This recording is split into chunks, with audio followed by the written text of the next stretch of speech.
Hello everyone, welcome back to MV classes Labor Law and HRM. Today we will start Unit 8, come under the Code 55 syllabus, that is wages legislation. Concept of wages. Today we will discuss about the concept of wages. After that video, you will really understood the concept of wages. So we already covered 70% of syllabus in Code 55. If you want to crack June JRF, then go and watch that video. And today we will understand the wages, nominal wages क्या होते हैं, हमारे real wages क्या होते हैं, CTC क्या होती है एंड क्लासिफिकेशन क्या है हमारे, उसके बाद हमारे फैक्टर्स कौन कौन से होते हैं. Then come to the start with the concept of wages. Concept of wages क्या होता है? कोई भी मॉनेटरी कंपनसेशन जो कि इंप्लॉयर देता है आपको, किस रिस्पेक्ट में आप जो काम कर रहे हो उसके बदले आपको जो पैसा मिलता है उसे हम वेजेस बोलते हैं. It is the price of labour. ठीक है, ये प्राइस ऑफ लेबर को ही वेजेस बोलते हैं. जैसे आप अपना टाइम दे रहे हो, अपना एक्सपीरियंस दे रहे हो, अपनी सर्विस दे रहे हो, अपने स्किल दे रहे हो, उसकी रिवर्ट में आपको जो मिलेगा वो वेजेस कहते हैं. तो वेजेस हमारे टू टाइप्स के होते हैं. पहला है nominal wages. It means you can say money wages, जो आपको मिलता है लमसम अमाउंट, जो आप काम कर रहे हो वो मॉनेटरी अमाउंट जो वर्कर को दिया जाता है उसे बोलते हैं नॉमिनल वेजेस. मतलब फेस जो एक्चुअल आपको दिखाई दे रहा है. ठीक है, लेकिन इसमें प्रॉब्लम क्या थी कि आपको ऐसे फॉर एग्जांपल, इसका एग्जांपल फ्लो है कि जैसे आपने 2015 में 50,000 करा रहे हो, ठीक है, मिल रहा है आपको वेजेस, तो ये तो बहुत डिफरेंट लाइफस्टाइल होगी. देन अगर 2026 में आपको बोले ये 50,000 दे रहे हो तो वो इतना इफेक्टिव नहीं है, क्योंकि अब क्या है, रियल वेजेस जो है वो इन्फ्लेशन रेट है वो हमारी बहुत हाई हो गई है. तो जिससे क्या हो रहा है कि जो कॉस्ट ऑफ लिविंग और आपका गुड्स एंड सर्विस, इनकी वैल्यू बहुत ज्यादा आ गई, पर द परचेजिंग पावर बहुत हाई हो गई है. तो अब मैं आपको एग्जांपल देती हूँ. जैसे आप कहीं बॉम्बे में वर्क कर रहे हो, ठीक है, या फिर आप दिल्ली एनसीआर में हो या बेंगलोर में. अगर बेंगलोर में आप कर रहे हो तो 50,000, और आप जो नॉर्मल एक मान के चलते हैं आप नोएडा में कर रहे हो 50,000, तो जो हमारा बेंगलोर का है वहां पे अगर मिनिमम आपको 1 लाख सैलरी होना चाहिए और यहाँ पे आपका 40-50,000 होगा, तब वो मिनिमम वेजेस के बराबर है, मतलब तब आप सर्वाइव कर सकते हो. तो ये नॉर्मल, क्योंकि वहां पे क्या एक्सपेंसेस ज्यादा है. वहां का एचआर, अगर आपने देखा हो, गवर्नमेंट का एचआरए अलग अलग होता है. ठीक है, जैसे एनसीआर का है तो वहां का एचआरए होगा, लेकिन आप कहीं रूरल एरिया में तो वहां का एचआरए डिफरेंट होगा, क्योंकि क्या है, आपका cost of living consumer price index के बेसिस पे हम इसे मेजर करते हैं. Then come to the real wage. अब हमारे रियल वेजेस क्या है? नॉमिनल वेजेस की बात करें, जो आपके अकाउंट में पैसे आए वो आपका हो गया नॉमिनल. मतलब जैसे आप देख सकते हो, रियल वेजेस क्या हो गए कि रियल वेजेस होता है कि उससे आप कितना अफोर्ड कर सकते हो. ठीक है, तो ये क्या होती है, एडजस्ट इन्फ्लेशन की रेटेड की बेसिस पे. सपोज आपका 50,000 आए, लेकिन आप कहीं मार्केट में गए और 50,000 का आपके पास इतना भी सामान नहीं आया कि आप उससे अपना बेसिक नेसेसिटी को फुलफिल कर सके. जस्ट लाइक अ बेंगलोर सिटी की एग्जांपल लूं तो ये क्या होगी, ये रियल वेज होगी. ठीक है, तो अब बोला ना कि if a worker nominal wages stay the same while price the rise, the real wages has fallen. तो अगर आपका नॉमिनल वेजेस सेम ही है और आपका प्राइसेस बढ़ रहा है, तो इसका मतलब आपका जो रियल वेजेस है वो आपका घट रहा है. क्यों? क्योंकि आपको पता है इतनी एक्सपेंसिव चीजें हो गई हैं, इतना गुड्स एंड सर्विसेज इतने हाईली पैसे में अफोर्ड कर पा रहे हो, तो आपका रियल वेजेस डाउन हो गया. अब हम वो इसे कैलकुलेट कैसे करते हैं? अगर आपको भी कैलकुलेट करना है तो अपना रियल वेजेस कैलकुलेट करिए और फिर आप मुझे कमेंट सेक्शन में बताइए. अगर आप वर्किंग है कहीं तो आपका क्या है, रियल वेजेस सही है या फिर आपका फॉल है या हाई है. ठीक है, तो रियल वेजेस को करने के लिए हम क्या करेंगे, हमें सबसे पहले क्या करना पड़ता है, real you discount the nominal wages by the current rate of inflation. ठीक है, सीपीआई के बेसिस पे करते हैं. तो फॉर्मूला क्या है, real wages equal to nominal wages, मतलब जो आपके पास आया मनी उस divided by consumer price index into 100. For example, employer को 6% नॉमिनल वेजेस मिला, मतलब आपका 50,000 है और आपको उसका 6% मिल गया, मतलब आपको उसमें 3% का वो आपको उसका 3,000 का, एक सपोज करो आप 2025 में आपका 50,000 सैलरी है, 2026 में आपका हो गया 6% का राइज होगा तो 53,000 हो गया. तो आपका दिख तो रहा है कि एक साल में आपका 53,000 बढ़ा, लेकिन इन्फ्लेशन जो ईयर थी वो 8% चली गई, तो इसका मतलब उसका रियल वेजेस तो 2% और डाउन हो गया. तो ये डिफरेंस है, और आप मुझे बताइएगा आपका नॉमिनल वेजेस और रियल वेजेस कैसे क्या है कमेंट सेक्शन में. क्योंकि नॉमिनल वेज, अब आई होप आपको समझ में आ गया. नॉमिनल वेजेस मतलब जो आपके अकाउंट में पैसा आया, वेजेस दिया एम्प्लॉयर ने, वो नॉमिनल वेजेस है. लेकिन उसकी एक्चुअल कॉस्ट क्या है, जो आप गुड सर्विस खरीद रहे हो, क्या वो एक्चुअल जस्टिफाई कर पा रहा है, तो वो होता है हमारा real veg. Just like that, देखो इसका इंक्रीमेंट हुआ, $3,500 का आया, नॉमिनल वेजेस राइज हुआ उसको वो हैप्पी है, बट ट्रू वैल्यू फॉल्स। जब लेकिन वो मार्केट में गया, सामान लेने गया, तो उतना जो पहले जो पैसे का आता था उससे बहुत ज्यादा एक्सपेंसिव हो गया। तो ये हमारा रहता है मनी इल्यूजन। ठीक है, तो ये आई होप आपको ये कंसेप्ट समझ में हो। Then come to the anatomy of wages. Wages के क्या मतलब कौन कौन से एलिमेंट्स हैं जिनसे मिलकर वेज बनता है, ये सबसे बड़ा क्वेश्चन का आंसर है। तो आज की हमारी जो वीडियो वो कंसेप्ट ऑफ वेजेस पे ही जाएगी। तो अब कौन कौन से एलिमेंट है, सबसे पहला बेसिक वेजेस। ठीक है, बेसिक वेजेस में क्या होता है, बेसिक वेजेस क्या होता है, एक फिक्स होता है स्पेसिफिक ग्रेड का, कि जो आपकी स्किल, जो एफर्ट दे रहे हो किसी पर्टिकुलर जॉब के लिए, तो उसमें क्या होता है आपका बेसिक वेजेस फिक्स है। जैसे आपने देखो ग्रेड 1 का, ग्रेड 2, ग्रेड 3 सबका बेसिक वेजेस हमारा फिक्स रहता है। Then come to the DNS allowances. DNS allowances आप शॉर्ट फॉर्म में कहते हैं डीए, और अगर आप हिंदी में कहो तो इसका नाम है महंगाई भत्ता। ठीक है, तो inflation proofing component, it is tied the consumer price index to protect the real wages. अभी मैंने रियल वेजेस की बात करी, तो ये क्या होता है, जैसी जैसी हमारी वो महंगाई बढ़ती है तो उसके बेसिस पे डीए भी बढ़ता है। तो इससे क्या होता है, हमारा जो रियल वेजेज है वो हमारा सेफ बना रहता है। जैसे अगर आपका डी आप सुनते होंगे डीए इतना % बढ़ गया, डीए बढ़ गया, तो ये यही है। Then come to the allowances. Allowances क्या होते हैं, जैसे सपोज करो आपका हाउस रेंट अलाउंसेस है, सिटी कंपेंसेटरी अलाउंसेस है, शिफ्ट अलाउंसेस है, ये सारे हमारे अलाउंसेस होते हैं कि आप कहीं रह रहे हो तो उसका पैसा उसमें वेजेस में आएगा। Then fringe benefit prerequisite, non cashes benefit, ये क्या होते हैं, फ्रिंज बेनिफिट क्या होते हैं, नॉन मॉनेटरी होते हैं। ठीक है, आपको पैसा नहीं देंगे लेकिन आपको मील प्रोवाइड करा देंगे। बहुत सारी कंपनी है जो आपको मील्स देती हैं, मतलब लंच देती हैं।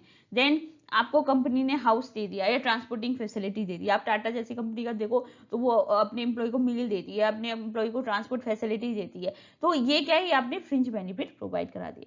देन डिडक्शन, डिडक्शन क्या होता है, जैसे आपका प्रोविडेंट फंड के लिए जो कंट्रीब्यूट करते हो ना वो डिडक्ट होगा। नॉन स्टेचुरी जो लोन ले रखा हो आपने, वो सारी चीजें इसमें से माइनस होती है। ये वेजेज आपको कंपोनेंट समझ में आ गए होंगे। देन कम टू द देखो mathematical breakdown of salary. For example आपका बेसिक वेज है इतना, ठीक है, देन उसमें आपका डी एड हुआ, देन उसमें सारे अलाउंसेस जो HRA, ट्रेवलिंग, शिफ्टिंग अलाउंसेस हुआ है, तो ये सब मिलके बनता है हमारा ग्रॉस वेजेस कंप्लीट मिलके। उसमें से आपने अगर डिडक्ट कर दिया PF एंड ESI, क्योंकि वो तो आपका डिडक्ट होगा आपका कंट्रीब्यूशन, देन अब बना आपका नेट टेक होम पे, इतना पैसा आप ले जाते हो PF और ESI को डिडक्ट करके, जो आपने किया एम्प्लॉय का डिडक्शन है। तो ये हो गया हमारा। अब आपको पता है ग्रॉस वेजेस क्या होता है, जो सारा वेजेस मिला के कहते हैं। और नेट जो नेट अर्निंग या नेट टेक होम पे क्या होता है, जब उसमें डिडक्शन हो जाता है हमारा PF एंड ESI। एंड ऐसे अगर हम बात करें अपनी जनरल टर्मिनोलॉजी में बात करोगे कि उसका CTC इतना है लेकिन उसका पैसा इतना नहीं है, तो CTC में क्या आ गया, CTC में इसमें एम्प्लॉयर का भी कंट्रीब्यूशन जो होता है वो इंक्लूडेड होता है। फॉर एग्जांपल एम्प्लॉयर का जो PF में दे रहा है और जो अपने ESI में दे रहा है, ये उसका भी इंक्लूडेड हो गया। एंड देन टैक्स भी इंक्लूडेड है कॉस्ट टू कंपनी में। देन ग्रॉस में उसका एम्प्लॉयर का उठा दिया, अब इसमें एम्प्लॉय की PF ESI एंड उसका रहेगा कंप्लीट। देन उसमें से भी उसका PF ESI को तो लेके नहीं जाएगा contribution. Then net take home में उसका कम, तो देखो CTC कितना हाई है लेकिन पॉकेट में कितना आ रहा है, छोटा सा ये। तो आप इस अकॉर्डिंग भी इस कंसेप्ट से भी आप समझ सकते हो। अब HR देखो, ग्रॉस वेजेस मैंने आपको बता दिया बेसिक प्लस DA प्लस सारे अलाउंसेस डिडक्शन होने से पहले, ये थ्योरेटिकल अमाउंट है। यस हमारा ग्रॉस वेजेस इतना है। नेट वेजेस क्या होता है, ग्रॉस वेजेस में डिडक्शन हो जाता है हमारा PF ESI एंड TDS, जो हम एक्चुअल में घर लेके जाते हैं, जो एक्चुअल में वर्कर रिसीव करता है। CTC क्या होती है, gross veg plus employer statutory contribution, employer का भी सारा कंट्रीब्यूशन होता है, ये total financial burden on employer. तो CTC जो होती है वो कभी भी घर पे नहीं लेके जाते। तो आपको पता है CTC के बाद ग्रॉस, देन नेट, नेट जो वेजेज होता है वो हमारा एम्प्लॉय के अकाउंट में आता है। ठीक है, तो ये हमारे HR के रिस्पेक्ट में अगर आप वर्क कर रहे हो तो इसे और इजीली समझ सकते। Then come to the statutory definition, code on wages 2019। आपको पता है ये इफेक्ट में आ गए हैं 1 नवंबर 2025 से।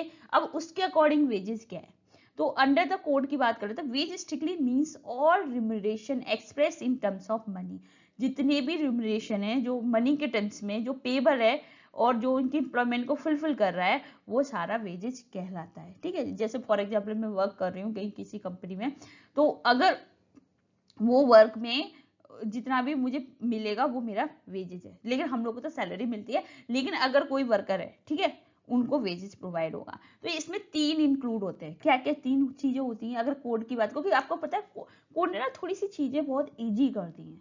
अब आप कोड में देखो तो उसमें हमने इतना सारा पढ़ा, अब इसमें क्या है, बस 3 चीजें ऐड है, बेसिक पे, डीए एंड रिटेनिंग अलाउंस।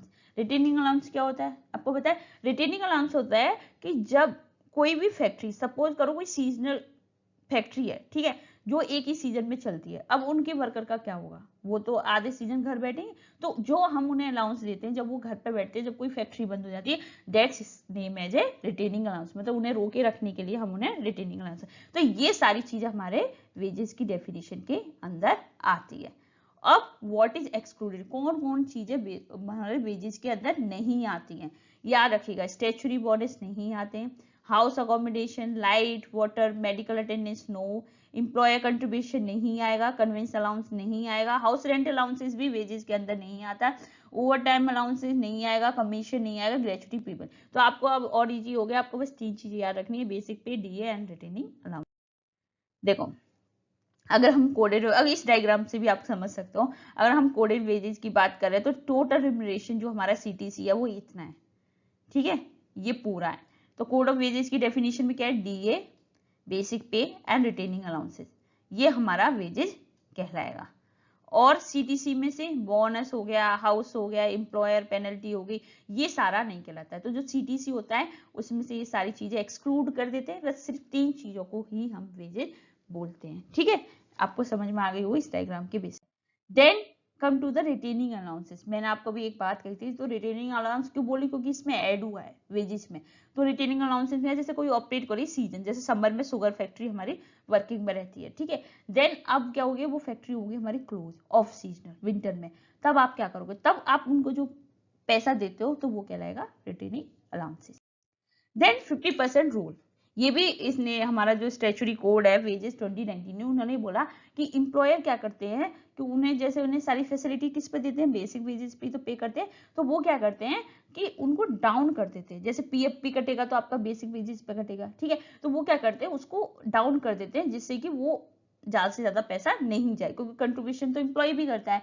तो एक रूल आया, if the sum of all excluded component HRA convenes exceed the 50% of total remuneration, the amount exceeding 50% is automatically added back in consider part of the wages। तो उन्होंने कहा कि अगर ऐसा है कि आपके सारे जितने मैंने एक्सक्लूड करे, मतलब गवर्नमेंट ये कह रही है जैसे HRA कन्वेंस है, अगर आपका सपोज करो आपका 30,000 वेजेस है, ठीक है, 30,000 में 15,000 से ज्यादा आपके एक्सक्लूडेड कंपोनेंट्स हैं, मतलब फॉर एग्जाम्पल आपके 30,000 में से 20,000 का आपका HRA कन्वेंस और ये जो shifting allowances, light, water facility, ये सारा है, तो क्या होगा, जो अमाउंट एक्सीडिंग होगा 50% का, वो ऑटोमेटिक इसमें चला जाएगा, वेजेज में ऐड हो जाएगा।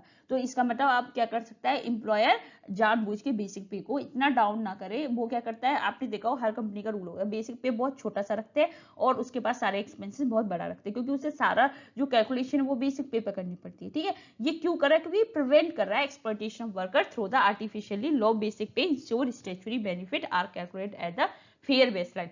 तो उन्होंने बोला कि अगर आपका 50% से ज्यादा आया तो वो ऑटोमेटिकली जो एक्सीड अमाउंट है वो हमारा वेजेस में, बेसिक वेजेस में ऐड हो जाएगा, जिससे क्या होगा कि अब वर्कर को एक्सप्लॉयटेशन नहीं कर सकता एम्प्लॉयर। देन सेकंड, क्योंकि सारे जो बेनिफिट है वो उसी पे कैलकुलेट होते हैं, तो आपको फेयर बेसलाइन मिल सकती है। तो ये 50% रूल हमारा आया है वेजेस की डेफिनेशन में अभी कोड 2019 में। देखो इस तरीके से, for example maximum 50% total salary as allowances, 50% maximum होगा, इससे ज्यादा नहीं होना चाहिए। Core wages, basic, D, return, ये हो गया हमारा, बोनस, कन्वेंस, HRA कन्वेंस, ये सारा अगर इससे ज्यादा नहीं होगा, अगर इससे ज्यादा है तो आपको फिर वो वेजेस में ऐड हो जाएगा। Then come to the wages versus salary. Wage क्या है, टिपिकली एसोसिएट विद आरडी, जो आर के बेसिस पे दे, जो हम डेली के बेसिस पे दे, या पीस रेट के बेसिस पे दे, या हम वीकली दे, तो स्ट्रिक्टली जिसमें basic plus DA plus retaining allowances होता है वो हमारा क्या कहलाएगा, वेजेस। सैलरी क्या होती है, फिक्स, ये भी हमारा स्टैट्यूटरी डेफिनेशन के अंदर है, ठीक है। तो fix regular payment, typically paid monthly, जो हम मंथली देते हैं, और जो पहला वाला वेजेस किसको दिया जाए, वर्कर, ब्लू कॉलर जैसे बोलते हैं, और जो हमारे सैलरी मिलती है जो मैनेजर वगैरह होते हैं वो हमारे होते हैं white collar work. It include entire compensation, उसमें क्या होता है कि वेजेस भी मिलेगा प्लस ऑल द एक्सक्लूडेड जो हमने अलाउंसेस दिए थे वो भी इनको प्रोवाइड होते हैं जब हम उस वक्त सैलरी बोलते हैं, ठीक है। देन अब आते हैं नीड बेस्ड मिनिमम वेजेस। देखो अब हम सारा वेजेस ही पढ़ रहे हैं। 50th ILC कॉन्फ्रेंस हुई थी, हमारी इंडियन लेबर कॉन्फ्रेंस हुई थी 1957 में। तो उन्होंने बोला कि उन्होंने स्टैब्लिश किया था कि स्टैचुरी जिसे बोल सकते हैं नीड बेस्ड मिनिमम वेजेस। उन्होंने एक डॉक्टर एक्रोइड फॉर्मूला लिया था। उन्होंने बोला कि एटलीस्ट वेजेस को ये सारे क्राइटेरिया तो फुलफिल करनी चाहिए, ठीक है। तो 50 अगर पूछ लेता है 50 ILC कॉन्फ्रेंस के अकॉर्डिंग कौन सी बेसिस थी, तो आपको पता होनी चाहिए नीड बेस्ड मिनिमम वेजेस। किसके फॉर्मूला, डॉक्टर के बेसिस पे, डॉक्टर एक्रोइड के बेसिस पे। तो इन्होंने बोला कि सबसे पहले स्टैंडर्ड वर्किंग क्लास फैमिली, तो आपको पता है कंसिस्टर 3 कंजप्शन यूनिट है, 1 earner plus spouse plus children, ठीक है। तो अब 3 कंजप्शन यूनिट के बेसिस पे हमें उसको इतना अर्निंग तो दे कि जिससे कि वो अपनी इन लोगों के, अपने बच्चों का, अपने बीवी का तो खाना पीना कर सके, ठीक है। देन फूड कैलोरी किसके बेसिस पे कैलकुलेट करी, 2700 कैलोरी एक इंडियन एडल्ट की पर डे है, ठीक है, उसके बेसिस पे उसने कैलकुलेट किया। Then clothing 72 yards cloth per year per family, कम से कम 18 का एक तो 18 चौका 72, 4 लोगों का तो 72 यार्ड्स तो एक साल में उनके कपड़े का, मतलब ऐसे उन्होंने कैलकुलेट किया है वेजेस का कि आपको क्या करना है। फूड कैलोरी कितना पैसा, अगर एक दिन में 2700 कैलोरी करता है तो एक महीने में कितना करेगा। क्लॉथिंग 72 यार्ड्स पर फैमिली पर ईयर है, तो फिर एक महीने में कैसे, मतलब वीकली या आप एक दिन का मान के एक दिन का निकाल लो। Then housing rent corresponding to minimum area provide under the government industry housing scheme, और उनको कैसा दो कि उनको जहां का रेंट कम से कम हो उस अंदर में उन्हें एक हाउसिंग स्कीम के बेसिस उन्हें हाउस प्रोवाइड करो। Then miscellaneous food lighting other item कम से कम 20% ऑफ टोटल मिनिमम वेजेस के ऐड करो। तो इस तरीके से उन्होंने क्या किया, वेज को कैलकुलेट किया। अब कैलकुलेट किसके बेसिस हुआ, आपके खाने को लेके फूड, कहते हैं ना रोटी कपड़ा मकान, तो नीड बेस्ड मिनिमम ही तो है कि आपने खाना, आपका कपड़ा और आपका रहना, 3 चीजें थी, और आपका जो आने जाना लाइटिंग जो थे उसका 20%। इस तरीके से इन्होंने नीड बेस्ड मिनिमम को वेजेस को कैलकुलेट किया। देखो family healthy food clothing shelter and miscellaneous 20%, उन्होंने 5 चीजों को ऐड करके बताया। लेकिन इसी में एक लीगल एवोल्यूशन आया, लैंडमार्क सुप्रीम कोर्ट केस आया। ये देखो ये क्यों जरूरी है, क्योंकि अब उन्होंने बोला कि इसी की बेसिस पे अब उसमें एडिशन हुआ है ना, जो नीड बेस्ड मिनिमम वेजेस था। तो एक केस था Reptakos Brett and corporation versus corporation या मैनेजमेंट वर्सेस वर्कमैन 1991 में, जो 15th ILC नॉर्म्स थे वो इनकम्प्लीट थे, क्योंकि इनका कहना था इस केस के अकॉर्डिंग कि ये सिर्फ सर्वाइवल को कवर कर रहे हैं लेकिन किसी के सोशल डेवलपमेंट को कवर नहीं कर रहे। तो इसमें क्या कमी थी, इन्होंने कहा कि बच्चों के education medical care old age provision को इंक्लूड ही नहीं किया। तो सुप्रीम कोर्ट रूलिंग क्या कहता, कोर्ट मैंडेट 6 कंपोनेंट। अभी हमने 5 कंपोनेंट्स पढ़े ना, क्या क्या पढ़ा, एक तो फैमिली स्टैंडर्ड पढ़ी, देन फूड पढ़ा, देन हमने क्लोथिंग का पढ़ा है ना, उसके बाद हमने मिसलेनियस भी पढ़ी कि मिसलेनियस इतना होना चाहिए, और उसके बाद हमने हाउसिंग का पढ़ा। देन 6 पॉइंट इन्होंने ऐड किया, उन्होंने बोला कि 25% ऑफ टोटल मिनिमम वेजेस, जैसे 20% ऑफ मिसलेनियस प्रोविजन है, तो उन्होंने बोला 25% ऑफ टोटल मिनिमम वेजेस को भी ऐड करनी चाहिए, जिसमें हम बच्चों की education medical requirement minimum recreation and provision for old age marriage के लिए होना चाहिए। तो अब आपको पता है, अब उसमें आपका 25%, इसलिए ये मैंने आपका ये केस लिया है क्योंकि इसी केस के बदौलत अब 25% ऑफ मिनिमम वेजेस उसमें और ऐड हो गया, जो 15 ILC नॉर्म था। तो अगर बोला कोई इंप्लॉयर पे नहीं कर रहा है 15 ILC norm plus 25 supreme court mandate, तो ये कैसा माना जाएगा, it consider as a fourth level constitution, तो मतलब आपको करना ही पड़ेगा, ठीक है। देखो इस तरीके से केस आया, नीड बेस्ड मिनिमम 15 ILC, उसमें 25% सुप्रीम कोर्ट ने मैंडेटरी कर दिया, ठीक है। देन अब आते हैं हम क्लासिफिकेशन ऑफ वेजेस 1948 फ्रेमवर्क के अकॉर्डिंग, जो हमारी कमिटी थी वेजेस कमिटी, उसके अकॉर्डिंग उन्होंने 3 टाइप्स में क्लासिफाइड किया। First one is the minimum wage, जो बिल्कुल मिनिमम आपका एकदम बेस लेवल पे। देन फेयर वेजेस, जो आपको चल ठीक है आपको मिल जा रहा है, लिविंग बेस सबसे ज्यादा हाईएस्ट फैसिलिटी वाला, तो इस तरीके से हमारा। Then committee on fair wages, जो मैंने आपको बताया 1948 में आई थी, उसने 3 उसमें क्लासिफाई किया था। वेज कंटिन्यूम था, मतलब एक के बाद सबसे पहले फ्लोर, फिर मिडिल, फिर सीलिंग, ठीक है। जैसे ये है हमारा, ये सबसे बेसिक, फिर ये, फिर आपके छत, ठीक है, इस तरीके से। तो फ्लो मिनिमम वेजेस क्या है, mayor survival basic efficiency, middle क्या है fair wages, stop above the minimum से तो ऊपर है, लेकिन ये एम्प्लॉयर की कैपेसिटी के ऊपर डिपेंड करता है। Ceiling living wage constitutional idea, जो आपको पता है 43 जो हमने article direct principle state policy में पढ़ा था, तो उसमें ये था कि लिविंग वेजेस होने चाहिए, लेकिन अभी ये प्रैक्टिकली हमारा इन्फोर्सेबल नहीं है। अब हम पढ़ते हैं डिटेल में मिनिमम वेजेस क्या होती है। मिनिमम वेजेस क्या होती है, non negotiable survival the minimum wage itself सब क्लासिफाइड इन लेबर इकोनॉमी, जिसे आप नॉन नेगोशिएबल सिर्फ सर्वाइव करने के लिए, कहते हैं जीने के लिए हमें जो पैसा मिलता है बस उसको हम मिनिमम वेजेस बोलते हैं। तो ये मिनिमम अब बेयर मिनिमम वेजेस क्या हो गए, just enough to prevent starvation, मतलब भूखमरी से बस बचने के लिए, बट आज के डेट में ये लीगली एक्सेप्टेबल नहीं है, लेकिन उन्होंने बोला कि बेयर मिनिमम वेज जहां टर्मिनोलॉजी आ गए तो आपको पता होने just enough to prevent starvation, ये बस हमें बस जिंदा रहने के लिए या फिर भूखमरी से बचने के लिए जो वेजेस मिलता है उससे हम बोलते हैं bare minimum wages. Then come to the statutory minimum wages. Statutory क्या होता है, जो हमारे मिनिमम वेजेस एक्ट 1948 के अंदर जो वेजेस फिक्स है उसे हम बोलेंगे statutory minimum wages. Then need based minimum wages क्या है, अभी मैंने आपको जस्ट बताया है कि 15 जो हमारा 15वां ILC Indian labour conference plus supreme court ने जो 25% ऐड किया, जिसमें फूड है हमारा, शेल्टर है, क्लॉथिंग है, एजुकेशन है एंड मेडिकल नीड्स है, ये हमारा नीड बेस्ड मिनिमम है। तो अगर आपके एग्जाम में पूछा जाए कि supreme court rule in the landmark crowns aluminium worker versus workman, work versus the case if industry can not पे द मिनिमम वेजेस, तो अगर वो नहीं पे करेगी तो उसका राइट नहीं है कंपनी को एग्जिस्ट करने का लिए, क्योंकि आपको इससे कोई मतलब नहीं है, आपकी भले कंपनी बैंकक्रप्ट हो लेकिन आपको मिनिमम वेजेस तो देना पड़ेगा, ठीक है। Then come to the fair wage, realistic target. Fair wage क्या है, बेटर ग्राउंड ऑफ कलेक्टिव, जो हम कलेक्टिव बार्गेनिंग करते हैं तो उनके बेसिस पे हम फेयर वेजेस की डिमांड करते हैं, ठीक है। तो ये क्या है, वेजेस अबव द मिनिमम, ये मिनिमम से अबव होते हैं लेकिन लो होते हैं हमारे लिविंग वेजेस से। Then it determined by the multiple moving parts, बहुत सारी चीजों पर डिपेंड करते हैं कि फेयर वेज किसके बेसिस पर बनेंगे। If fair wage is strictly bound by the capacity of the industry to pay, आपको पता है मिनिमम वेजेस नहीं है, मिनिमम वेज तो आपको 100% देना है, लेकिन फेयर वेज क्या है, अगर आपकी इंडस्ट्री की क्या कैपेसिटी है उसके बेसिस पे करो। अगर कंपनी सपोज करो आपकी लॉस में जा रही है तो आप फेयर वेजेस की डिमांड नहीं कर सकते, आप फिर से मिनिमम वेजेस में ही सर्वाइव करना पड़ेगा। तो डिटरमिनेंट्स कौन होते हैं फेयर वेजेस के, प्रोडक्टिविटी ऑफ लेबर, ठीक है, अच्छा चल रहा है, prevailing rate of ways in same neighbouring locality, वहां पे सेम रेट चल रही है आसपास, level of national economy and income and distribution, the place of industry in economy, ठीक है, इनके बेसिस पे हम फेयर वेज को डिटरमाइन करते हैं।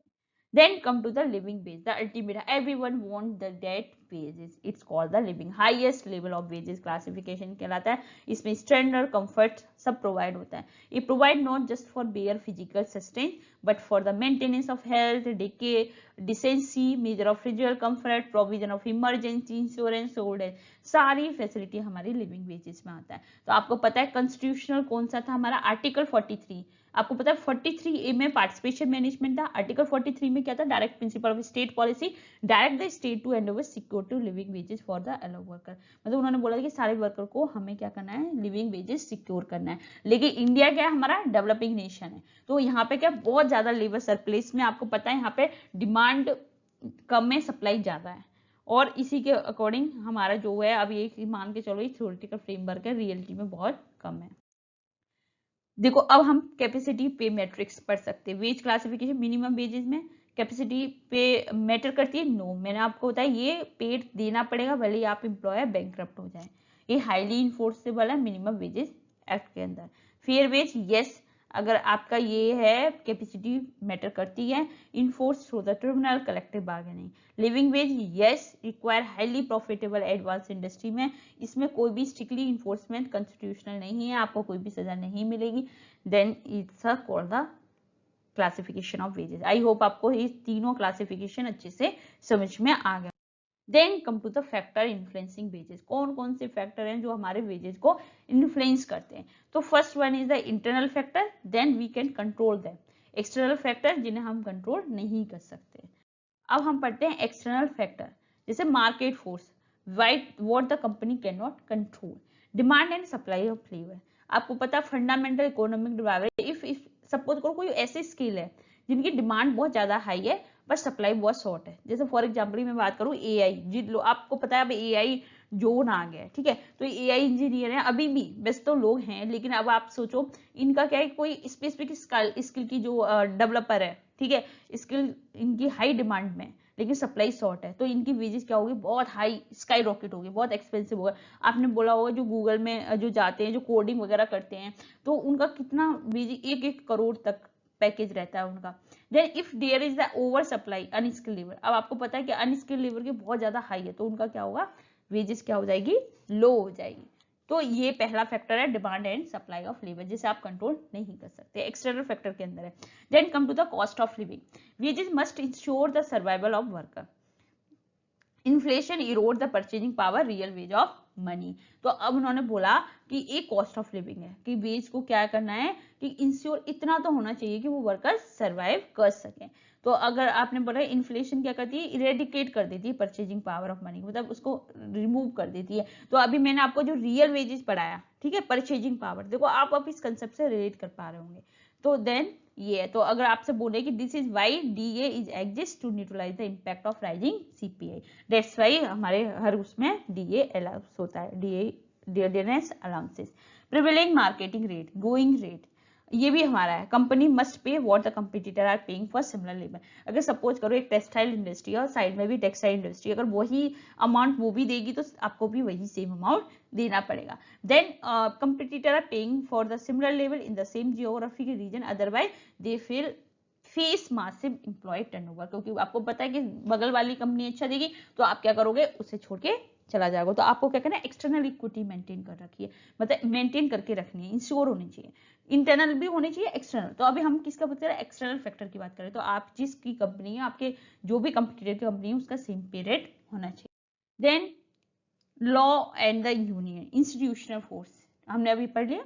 इंस्टीट्यूशन में क्या पढ़ेंगे, स्टेट इंटरवेंशन, आपको पता है the government artificially alter the labour market to protect worker from the exploitation. तो उन्होंने क्या किया है कि लेबर मार्केट को द्वारा से अल्टर किया जिससे कि वो एक्सप्लॉयटेशन नहीं हो। जैसे अब क्या आया, मिनिमम वेजेस एक्ट आया, जिसने लीगली बाइंडिंग वेजेस कर दी कि जो भी हमारे override market and supply demand है उसको ओवरराइड कर दिया, ठीक है। तो आप कितना भी आपका कंपटीशन कैसा भी हो, लेकिन आपको मिनिमम वेजेस एक्ट के अंदर जितना पैसा फिक्स है वेजेस, उतना तो आपको देना ही पड़ेगा, भले ही आपकी कैपेसिटी हो या नहीं हो। तो ये स्टेट इंटरवेंशन, मतलब लेबर लॉ ने यहाँ पे इंटरवेंशन किया एक्सटर्नल में, जिसे आप कोई एम्प्लॉय से कंट्रोल नहीं कर सकता, ठीक है।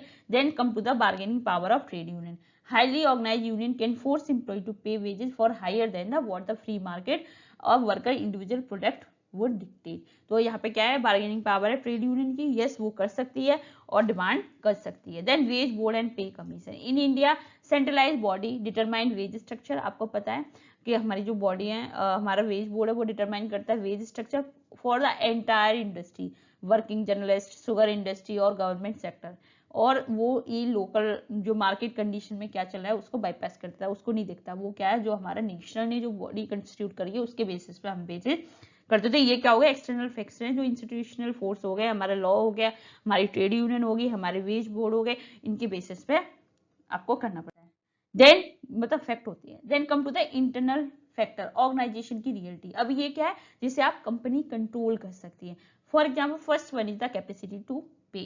कैपेसिटी टू पे क्या है, financial ceiling for wage negotiation. If the union is strong, company running in net loss can not pay fair wage और लिविंग वेज, ठीक है। तो अगर आप कितना भी स्ट्रॉन्ग आपका यूनियन हो, अगर आप उसकी कैपेसिटी नहीं है तो वो आपको कभी भी फेयर वेज और लिविंग वेजेस नहीं देगी।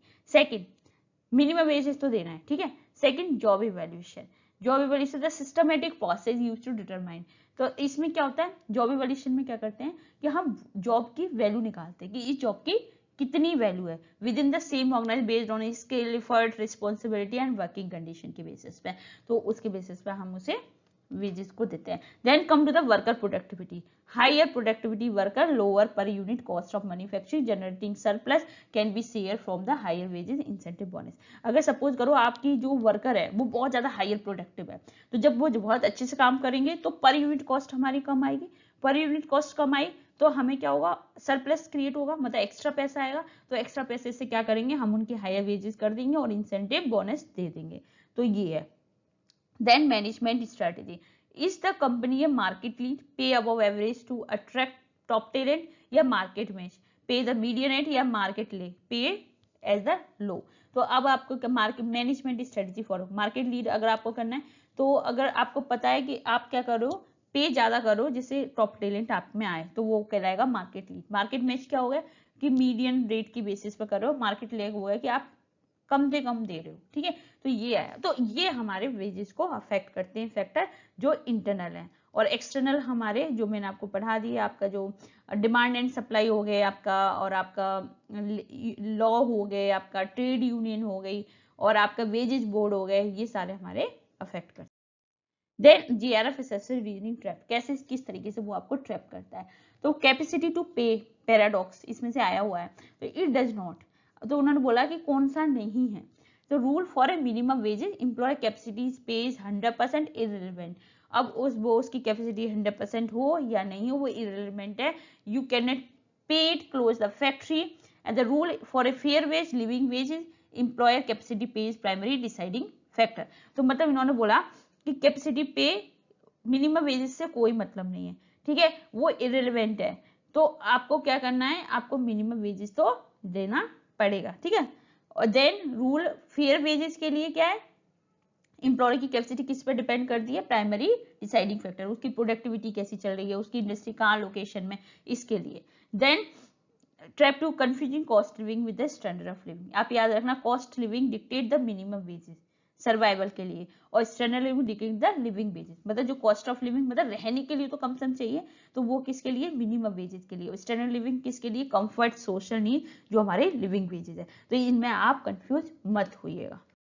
देन आज हमारा कंसेप्ट ऑफ वेजेस कंप्लीट हो गया.